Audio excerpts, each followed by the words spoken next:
Hello दोस्तों, स्वागत है एक नई वीडियो के अंदर। उम्मीद करता हूँ कि आप सब लोग ठीक होंगे। दोस्तों, आज की इस वीडियो में हम लोग बात करने वाले हैं, अगर आप लोग दुबई घूमने आ रहे हैं तो आप लोगों का कितना खर्चा आ जाता है, और अगर आप लोग दुबई में काम ढूंढने की तलाश में आ रहे हैं तो आप लोगों का कितना खर्चा हो जाता है। जितने भी आप लोगों के क्वेश्चन आंसर थे, कुछ लोगों ने मेरे को पर्सनल डीएम भी किए कि अगर हम लोग दुबई आए तो हम लोगों का खर्चा कितना आ जाएगा। सारे के सारे आप लोगों के जो भी क्वेश्चन आंसर है इस वीडियो में क्लियर कर दूंगा कि आप लोगों को डॉक्यूमेंट क्या क्या रिक्वायरमेंट पड़ती है, किस चीज की आप लोगों को दुबई में जरूरत पड़ेगी, अगर आप लोग सबसे सस्ता जो अपना बजट है वो कैसे बना सकते हैं, सारे के सारे इस वीडियो में हम लोग डिस्कस करेंगे। अगर आप मेरे चैनल पे नए हैं, चैनल को कर ले सब्सक्राइब। तो दोस्तों, सबसे पहले मैं बात करूंगा विजिट वीजा की। अगर आप लोग दुबई घूमने आ रहे हैं, अगर आप लोगों को दुबई एक्सप्लोर करना है तो आप लोगों को सबसे पहले विजिट वीजा की जरूरत पड़ती है। उसके लिए डॉक्यूमेंट क्या क्या चाहिए होते हैं वो अभी मैं आप लोगों को बताऊंगा। देखो, आप लोगों के पास एक वैलिड पासपोर्ट होना चाहिए। जो लोग इंडियन सिटीजन है ना, उन लोगों का जो पासपोर्ट की वैलिडिटी है वो होती है 10 साल की। अगर आप लोग दुबई का विजिट वीजा अप्लाई कर रहे हैं तो एटलीस्ट आप लोगों की जो पासपोर्ट की वैलिडिटी है वो 1 साल तक की होनी चाहिए। यानी कि सपोज करें अभी जनवरी 2025 चल रहा है तो आपके पासपोर्ट का जो वैलिडिटी है वो एटलीस्ट दिसंबर 2025 तक का होना चाहिए। मतलब कि 12 महीने तक का आप लोगों को पासपोर्ट का वैलिडिटी होना चाहिए। दुबई विजिट वीजा का जो सबसे मेन रिजेक्शन यही था कि आप लोग दुबई का विजिट वीजा अप्लाई कर देते हैं, उसमें लोग बोलते हैं कि हम लोगों का रिजेक्शन आ गया, ये है वो है। सबसे मेन रीजन यही है कि आप लोगों को पता नहीं है डॉक्यूमेंट क्या क्या चाहिए होते हैं, और एटलीस्ट उसकी जो वैलिडिटी है वो क्या चाहिए होती है, कितनी चाहिए होती है। जो आप लोगों ने विजिट वीजा अप्लाई करना है ना, उसकी जो डॉक्यूमेंट आप लोगों का जो पासपोर्ट है उसकी एटलीस्ट वैलिडिटी 1 साल की होनी चाहिए। उसके बाद आप लोगों के जो व्हाइट बैकग्राउंड के साथ एक फोटो होना चाहिए। उसके बाद जो थर्ड डॉक्यूमेंट है, आप अपना नेशनल आईडी कोई साथ में लेके जरूर आए, यानी कि Aadhaar card, voter card, PAN card कुछ भी लेके आए, क्योंकि जब आप लोग दुबई में इमिग्रेशन वगैरह क्लियर करते हैं इंडिया से तो आप लोगों को वो एक नेशनल आईडी जरूर पूछते हैं कि आप लोगों के पास कौन सा आईडी है। तो आप लोग उधर आप अपना आधार कार्ड दिखा सकते हैं, वोटर कार्ड दिखा सकते हैं, पैन कार्ड वगैरह भी दिखा सकते हैं, यानी कि कोई भी एक नेशनल आईडी जरूर लेके आए। उसके बाद आप लोग जब भी दुबई एयरपोर्ट के लिए, मतलब अगर आप लोग इंडिया से दुबई आ रहे हैं तो इंडिया इमिग्रेशन वाले क्या पूछते हैं, सबसे पहले आप लोगों के पास वैलिड कैश होना चाहिए। आप लोगों के पास पैसा कितना है, अगर आप लोग दुबई घूमने आ रहे हैं आप लोगों के पास एटलीस्ट 3000 दिरहम होना चाहिए। अगर आप लोगों के पास लेस देन 3000 है तो इंडिया इमिग्रेशन से आप लोगों को वापस मोड़ देते हैं। मेन रीजन यही है कि आप लोगों के पास वैलिड जो है, आप लोगों के पास बैलेंस नहीं है, या आप लोग उनको शो कर सकते हैं अपने डेबिट कार्ड में, क्रेडिट कार्ड में, किसी भी, मतलब आप दिखा सकते हैं हाँ कि मेरे पास इतना सोर्स ऑफ फंड है दुबई जाने के लिए, दुबई एक्सप्लोर करने के लिए।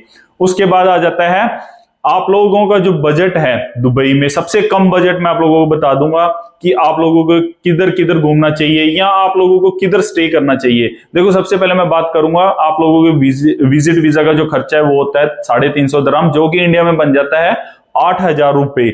उसके बाद आप लोगों को चाहिए होती है टिकट आप लोगों को आने का भी टिकट चाहिए, जाने का भी टिकट चाहिए, दोनों टिकट रिटर्न चाहिए। अगर आप लोगों के पास रिटर्न टिकट नहीं होगा ना तो इमिग्रेशन वाले इंडिया में जो बोर्डिंग पास वगैरह देते हैं ना आप लोगों को, वो आप लोगों को फ्लाइट में बैठने नहीं देंगे।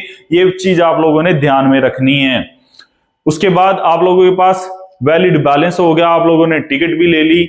उसके बाद जैसे ही आप लोग दुबई लैंड करते हैं, दुबई लैंड करते ही या इंडिया से, ठीक है, दुबई आने से पहले आप लोगों ने क्या करना है, होटल बुकिंग कर लेनी है near to any metro station या नियर टू एयरपोर्ट। इसमें फायदा क्या है, अगर आप लोग दुबई में जितनी भी चीजें हैं ना घूमने फिरने के लिए, वो सारी की सारी नियर टू मेट्रो स्टेशन है। सपोज करें दुबई म्यूजियम, वो भी मेट्रो स्टेशन के पास है। बुर्ज खलीफा, वो भी मेट्रो स्टेशन के पास है। दुबई मॉल, वो भी मेट्रो स्टेशन के पास है।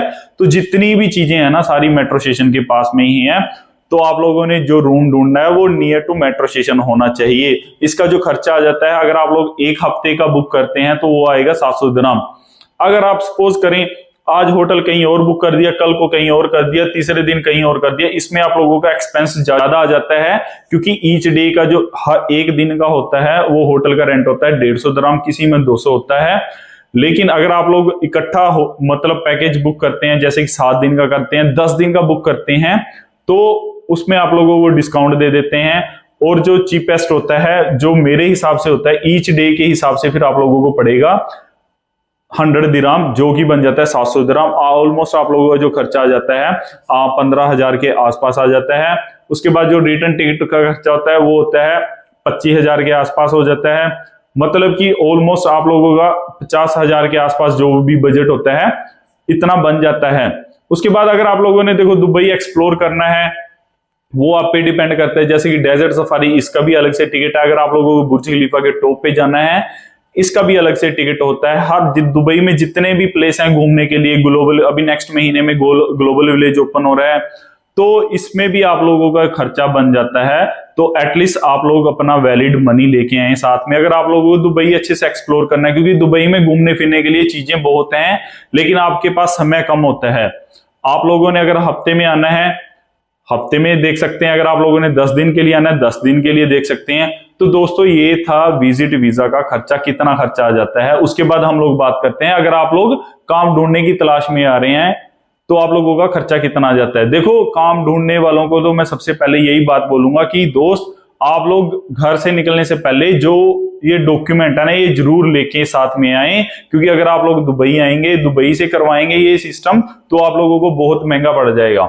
सबसे पहले आप लोगों का जो वैलिड पासपोर्ट होना चाहिए, फोटो होना चाहिए। उसके बाद हम लोग बात करेंगे डॉक्यूमेंट की। अगर आप लोगों ने 10th की है, 12th की है या ग्रेजुएशन की है, तो ये जो डॉक्यूमेंट है आप लोगों के अटेस्टेशन होने चाहिए, जो कि एम्बेसी के द्वारा होते हैं। इंडिया से आप लोग अटेस्टेशन करवाओगे तो इसका ऑलमोस्ट 5,000 रुपए खर्चा पड़ जाता है। अगर आप लोग दुबई से करवाओगे ना, तो 450 दिरहम लगते हैं, जो कि इंडिया में बन जाते हैं 10,000 के आसपास।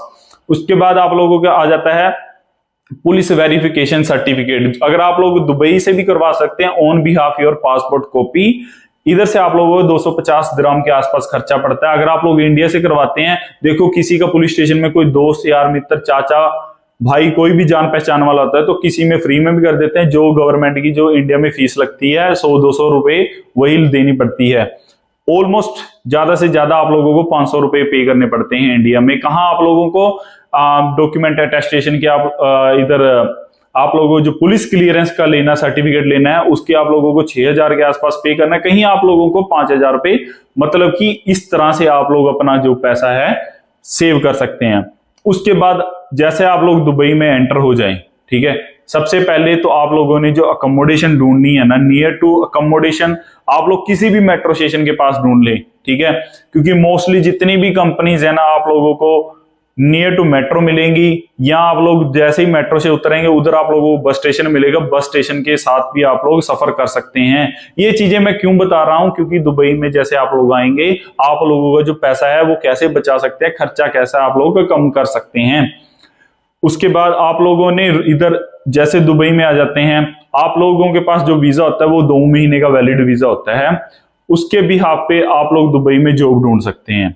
इसका जो कॉस्ट होता है विजिट वीजा का, इसका जो कॉस्ट होता है 600-650 दिरहम के आसपास, जो कि इंडिया में बन जाता है ऑलमोस्ट 14,000 के आसपास।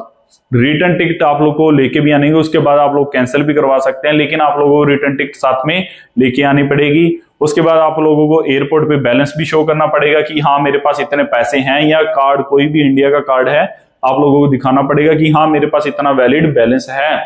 उसके बाद जैसे ही आप लोग दुबई में आ जाते हैं, मैं आप लोगों को एक एडवाइस करूंगा कि आप कहीं पे रूम नहीं ढूंढो, बेटर यही सजेस्ट रहेगा कि आप लोग कहीं पे बेड स्पेस ढूंढ ले। बेड स्पेस में क्या होता है, एक रूम में 6 लोग रहते हैं, और जो बेड स्पेस का अगर आप नियर टू किसी भी मेट्रो स्टेशन के आसपास ढूंढेंगे तो 500 दिरहम के आसपास खर्चा आएगा। मतलब कि 500 दिरहम में आप लोग 1 महीना दुबई में रह सकते हैं, किसी अगर आप लोग बेड स्पेस में होता है।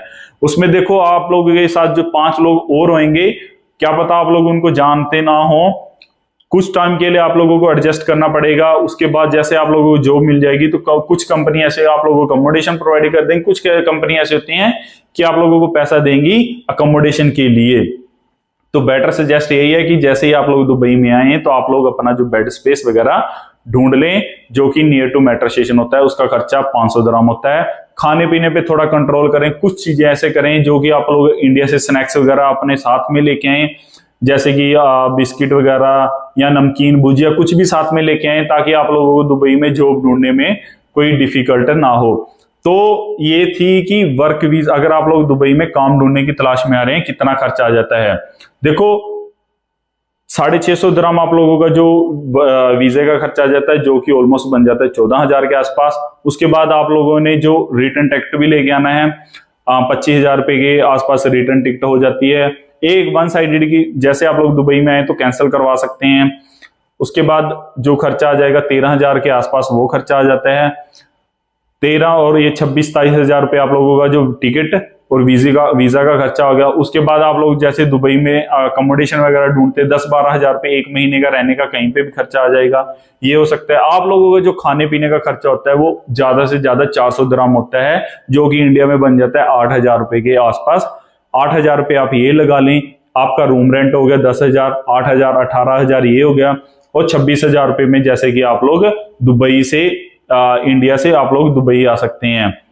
तो ये था कि पूरा आप लोगों का कितना खर्चा होता है ऑन वर्क पर जब आप लोग दुबई में जॉब ढूंढते हैं। बाकी आपके ऊपर डिपेंड करता है, वो कहते हैं ना कि जितना गुड़ डालोगे उतना मीठा होता जाएगा। बाकी आप लोगों पे डिपेंड करता है कि आप लोगों ने दुबई में आके कैसी लाइफ जीनी है, कि कैसा काम करना है, आप लोगों ने पैसे उड़ाने हैं, सेव करने हैं। अगर आप लोगों को वीडियो अच्छी लगी हो, वीडियो को लाइक कमेंट शेयर जरूर कर दें उस दोस्त के साथ जो लोग दुबई आने का प्लान कर रहे हैं। Thank you.